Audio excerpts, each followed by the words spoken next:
In this video I'm going to show you how to make a communication passport. First you start the program OpenOffice located on your computer. When you have this started, I'll make it a full screen, then you go to templates, because we have made a template for you that's just to fill out.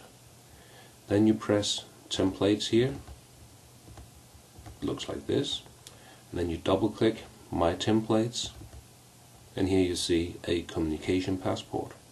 Click on that and press open, and you're ready to start to fill in your communication passport. We have filled in some pages that you can write about your students. First you write your name, the student's name of course, and then you just fill in the pages as you go along. We have some ideas, and you can write as well what you can write about.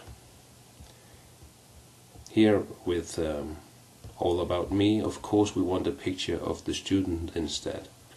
So you press this picture, and then over here you press on this from a file, click here, and then you have to locate the picture on your computer.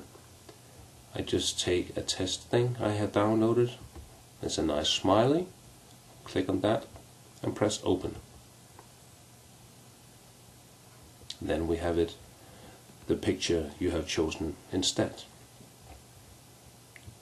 So then you can, here you can write all about the child. You just go in here and then you start typing.